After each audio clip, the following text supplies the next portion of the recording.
আসসালামু আলাইকুম রহমতুল্লাহ। আমি মোহাম্মদ আসিফ খান, পড়াশোনা করব ফরিদপুর মেডিকেল কলেজ 24-25 সেশন। তো সবাইকে স্বাগত এই ক্লাসটিতে, যেটা হচ্ছে তথ্য ও যোগাযোগ প্রযুক্তি সাজেশন এইচএসসি 25 ব্যাচের জন্য। আচ্ছা, এখানে সাজেশন আমি 5টা চ্যাপ্টার যে শর্ট সিলেবাস আছে, 6 নম্বর চ্যাপ্টারটা নাই। এখান থেকে কোনগুলো বেশি গুরুত্বপূর্ণ, কোনগুলো থেকে সিকিউ বেশি আছে, এমসিকিউ বেশি আছে, সেগুলো দেখতাছি। কিন্তু মনে রাখো, এগুলা সিকিউর জন্য পড়লে এনাফ, মানে 8টা সিকিউ থেকে 5টা অ্যানসার করব, সিকিউর জন্য এগুলো পড়লে এনাফ। কিন্তু এমসিকিউর জন্য তোমাকে সব পড়তে হবে, মানে সব পড়তে বলতে কি, তুমি এমসিকিউ প্র্যাকটিস করতে পারো টেস্ট পেপার থেকে। বই সব রিডিং করতে বিষয়টা এরকম না, বইয়ের পিছনে যে এমসিকিউ গুলো আছে ওগুলা এবং টেস্ট পেপারে যে এমসিকিউ গুলো আছে ওগুলো তুমি প্র্যাকটিস করতে পারো। কিন্তু সিকিউর জন্য এগুলো পড়লে আশা করা যায় যে হয়ে যাবে, আর পড়া লাগবে না। আচ্ছা, এই আমি লিখে দিচ্ছি যে বিগত বছর আমাদের সময় 24 সালে প্রথম পত্র থেকে একটা সিকিউ আসছে, প্রথম অধ্যায় থেকে একটা সিকিউ, দ্বিতীয় অধ্যায় থেকে প্রথম অধ্যায়টা কি ছিল, বিশ্ব প্রথম অধ্যায়ে কি ছিল? প্রথম অধ্যায়টা ছিল যে তথ্য ও যোগাযোগ প্রযুক্তি বিশ্ব ও বাংলাদেশ প্রেক্ষিতে। দ্বিতীয় অধ্যায় ছিল কমিউনিকেশন সিস্টেম ও নেটওয়ার্কিং, এখান থেকে দুটো প্রশ্ন আসছিল। তৃতীয় অধ্যায় সংখ্যা পদ্ধতি ও ডিজিটাল ডিভাইস, এখান থেকে দুটো প্রশ্ন। চতুর্থ অধ্যায় হচ্ছে ওয়েব ডিজাইন পরিচিতি ও এইচটিএমএল, এখান থেকে দুইটা। পঞ্চম অধ্যায় প্রোগ্রামিং ভাষা, এখান থেকে একটা।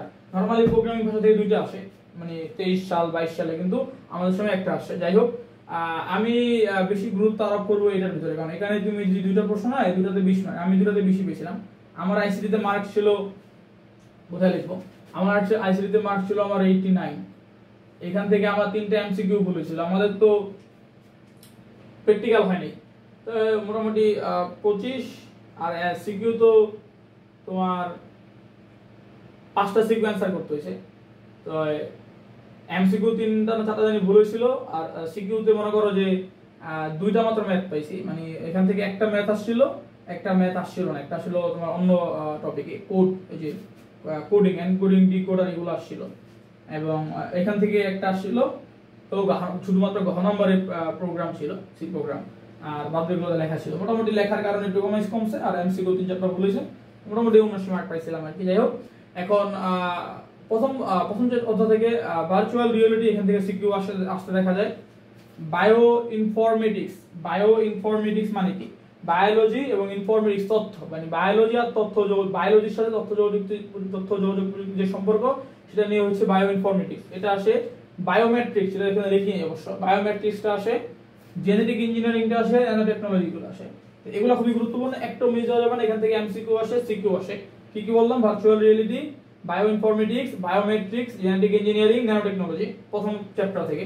দ্বিতীয় অধ্যায় থেকে ডেটা ট্রান্সমিশন মেথড মানে কি? মেথড মানে আলটিমেটলি পদ্ধতি, কোন পদ্ধতিতে ডেটা ট্রান্সমিশন হয় সেটা, ঠিক আছে। তারপরে ডেটা কমিউনিকেশন মাধ্যম, কোন মাধ্যমে, তার বিহীন মাধ্যম আছে, তার যুক্ত মাধ্যম আছে, তার যুক্ত মাধ্যমগুলো পড়বা, তার বিহীন মাধ্যমগুলো পড়া, সব করতে হবে। ট্রান্সমিশন মেথড 2 প্রকার, প্রথমত হ্যাঁ, এটা হলো তোমার লিনিয়ার সিরিয়াল, আর একটা হলো তোমার সমান্তরাল। তারপরে আরো পড়াশোনা আছে এখানে, ডাটা ট্রান্সমিশন মেথডে পড়বা।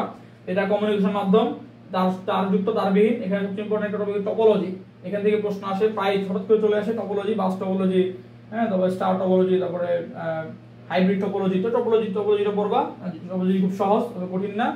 ক্লাউড কম্পিউটিং, এখান থেকে দেখা গেছে কি একটা সিকিউর গতে, অথবা বিশেষ করে গতে ক্লাউড কম্পিউটিং এর প্রশ্ন দেওয়া যায়, যে কিভাবে একটা নিজের ডেটা একটা অন্য কোম্পানির ওয়েব সার্ভারে জমা রাখা যায়। ক্লাউড কম্পিউটিং খুব একটা ইন্টারেস্টিং একটা টপিক, এটা পড়বা।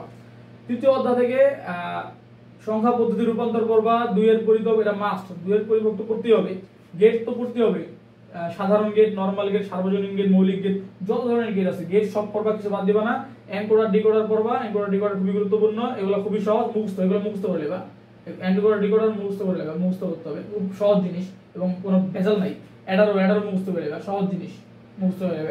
হাফ অ্যাডার থেকে কিভাবে ফুল অ্যাডার প্রস্তুত, এটা আসবে, এটা কোনো না কোনো বোর্ডে আসবেই, কিভাবে হাফ অ্যাডার থেকে ফুল অ্যাডার রূপান্তর করা যায়, এটা পরীক্ষা আসবে। এটা হাফ অ্যাডার থেকে ফুল অ্যাডার টেস্ট পেপার পাইবা, এটা মুখস্থ করে নিবা। চতুর্থ চ্যাপ্টার থেকে আসে কি, লিখছি ওয়েবসাইটের কাঠামো, একটা ওয়েবসাইট কিভাবে গঠিত হয়, এখান থেকে মূলত এমসিকিউর জন্য আসে। এটা সিকিউ আসে না ওরকম, এমসিকিউর জন্য। এইচটিএমএল ফরম্যাটিং, এটা তো খুবই গুরুত্বপূর্ণ, এখান থেকে তো সিকিউ আসে, এটা পড়বা। আর টেবিল তৈরি করা, দুটো সেম, মানে লাভ আর কদু আর কি, এটা সিকিউর জন্য মাস্ট। এখান থেকে একটা সিকিউ তো আসবে, দুটো আসতে পারে। HTML ফরম্যাটিংটা পড়বা, যতটুকু পড়ার চেষ্টা করবা। চতুর্থ হচ্ছে পঞ্চম অধ্যায় থেকে চতুর্থ প্রজন্মের ভাষাগুলো পড়বা। প্রথম প্রজন্ম থেকে চতুর্থ প্রজন্মের ভাষা, প্রোগ্রামিং সংগঠন, প্রোগ্রামিং সংগঠন, সি প্রোগ্রাম, এখান থেকে সিকিউ একটা বা দুটো চলে আসে, মাস্ট এখান থেকে আসবে, এখান থেকে মাস্ট, এখান থেকে যা আসবে এটা মাস্ট, কোনো মিস নাই। অনুবাদকটা পড়ো, হঠাৎ করে অনুবাদক দিয়ে দেয়, হঠাৎ করে অনুবাদকটা এটা হঠাৎ করে দেয়, এটা হঠাৎ দিয়ে দেয়, অনুবাদকটা হঠাৎ করে দিয়ে দেয়। এখন বিষয়টা হচ্ছে তুমি কেমন স্টুডেন্ট। তুমি যদি A+ পাও স্টুডেন্ট হয়ে থাকো, A+ পাইবা, তুমি চিন্তা করো যে 90% প্লাস 90% মার্ক প্লাস কিভাবে পাওয়া যায়, তাহলে তুমি যেভাবে বললাম এগুলো সব পড়ো। আর তুমি চিন্তা করো যে আমি মোটামুটি 70 কি 80% পাইলে হয়ে যাবে, তাহলে তুমি এক কাজ করো, তুমি এটাকে স্কিপ করতে পারো, শুধু এমসিকিউর জন্য পড়বা।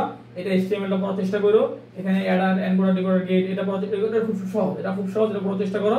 এটা একটু কঠিন তো, এটা স্কিপ করতে পারলাম। এখান থেকে যেগুলো বায়োইনফরমেটিক্স, বায়োমেট্রিক, জেনেটিক ইঞ্জিনিয়ারিং এগুলো পড়ো।